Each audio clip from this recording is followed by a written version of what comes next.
Keep your eye on that building. It'll be coming down. Building is about to blow up. Move it back. All right, guys. We are walking back.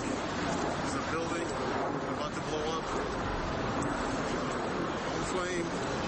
Debris coming down. And how about Kevin McPadden? What did he say?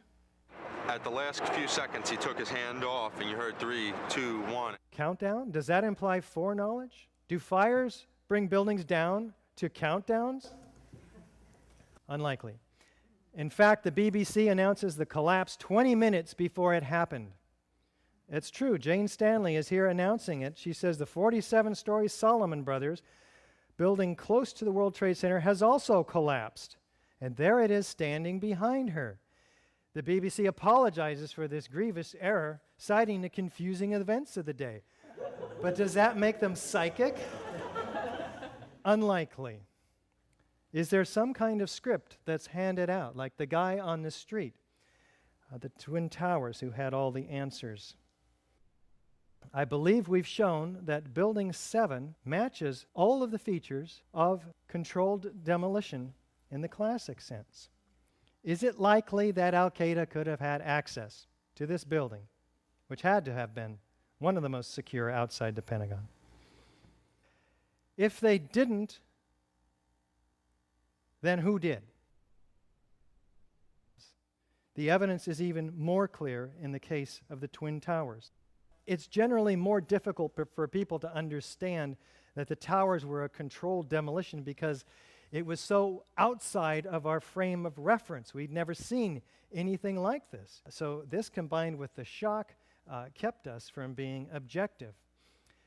But if you were to plan a fire-induced collapse as a result of airplanes, you'd start the explosions at the point of jet plane impacts. So in World Trade Center 2 and 1, we have all of the key characteristic features of controlled demolitions, but with some of these key differences. We have a beginning of detonation at the point of jet plane impacts, not at the base of the building. In addition, we have not an implosion, but where everything is being exploded outside the footprint. We have squibs, or these mistimed explosions. And as we already discussed the evidence for thermite in the molten metal and in the dust in the iron-rich microspheres. So let's take a look, starting with the sudden onset. And what is the evidence for this, and how is it produced? Produced by these sounds and flashes from the explosion. 118 of these firefighters witnessed sounds and flashes of explosions. We felt the ground shake. You could see the tower sway, and then it just came down. All of a sudden, the ground just started shaking. It shook my bones. Shortly before the first tower came down, I remember feeling the ground shaking. Somewhere around the middle of the World Trade Center, there was this orange and red flash coming out. Initially, just one flash. Then it just kept popping all the way around the building. The building had started to explode. It's like on television, they blow up these buildings. Seemed like it was going all the way around, like a belt. All these explosions. Pop, pop, pop. That's when I heard the building coming down. Saw a brief number of light sources being emitted from inside the building between floors 10 and 15. I saw low-level flashes. We actually heard the pops. You know, you heard the pops of the building. It was blowing out on all four sides. What did these guys experience? We started running, floor by floor, it started popping out. It was if they had detonated. Yeah, if detonated. they were planned to take down a building. Boom, boom, boom, boom, boom, boom, boom. All the way down. How about the news reporters? What do they say? They tend to tell the truth on the first day, and then we don't hear that truth again. What happens to it? Anybody who's ever watched a building being demolished on purpose knows that if you're going to do this, you have to get at the under infrastructure of a building and bring it down. The entire building has just collapsed, as if a demolition team set off. When you see the old demolitions of these old buildings, it folded down on itself, and it is not there anymore. I heard a second explosion and another rumble. A huge explosion now, raining debris on all of us. We better get out of the way. And all of a sudden, it was this big explosion. There was another big explosion. An hour later than that, we had that big explosion from much, much lower. Do you know if it was an explosion or if it was a building collapse? To me, it sounded like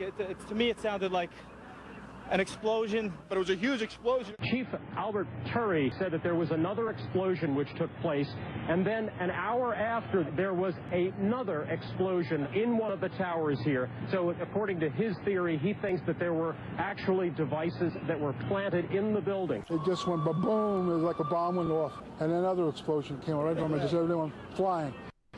Like, it sounded like gunfire, you know, bang, bang, bang, bang, bang, and then all of a sudden, 3 big explosions. I was about 5 blocks away when I heard explosions, 3 thuds. There was a heavy-duty explosion. Again, none of these explosions are a part of the official story. Now, compare these explosions to a known explosion on the left here. Outward arching streamers, pyroclastic volumes of dust, symmetrical display like a mushroom. Does it look like a gravitational collapse to you? Let's look at the North Tower now. What I want to point out to you is that you're going to see some explosions up at the top of the building, curiously enough. And what's going to happen is this entire section is going to telescope such that half of it, its upper half, is destroyed before there's any movement from the jet plane impacts down. Let's take a look. Here's the first evidence of explosion, and then over here, and then the collapsing. Of course, the violent clouds which are emerging even prior to the collapse. We're going to take a close-up look after this second look. A new fuel source, which very well might be jet fuel that wasn't burned, it's getting new oxygen. Let's take a look now closer up. Right away, we're seeing clouds forming up here. Well, wait, the collapse is supposed to be just down here. But we have asymmetrical damage to this building, right? The plane went in one side, and yet this complete symmetrical collapse, we'll use in quotes from now on. And let's keep going. Unexpected. And one more time. In terms of how swiftly belts, just like the firemen saw, all the way around the building.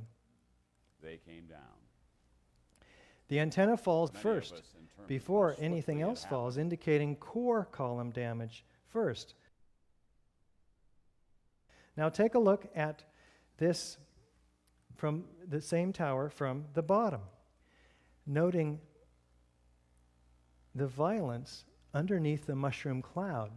The collapse is supposed to be occurring way up here, but down below, as you'll see in this second run, incredible quantities of squibs, explosions bursting out. And on the third time, I'd like to direct your attention to this racing series of explosions down the right side in the corner of this building. About 40 stories below the collapsing building. It gets painfully obvious after a while, doesn't it?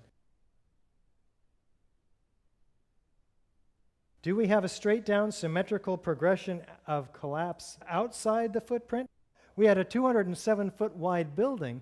FEMA tells us, and you can see in this document, that we have a 1,200-foot debris field, equidistant around each tower. Asymmetrical damage, symmetrical distribution, all through the site, in fact, and beyond. Do we have squibs, or these mistimed explosions? Some believe that these might be appropriately timed explosions. Whatever. In all the videos of the collapses, explosions can be seen bursting from the building 20 to 30 stories below the demolition wave. Here,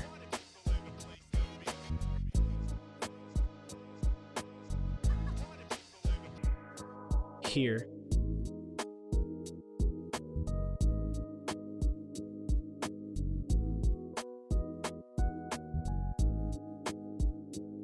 here,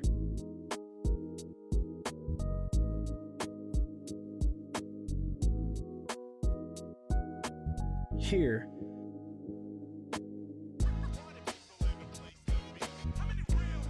here,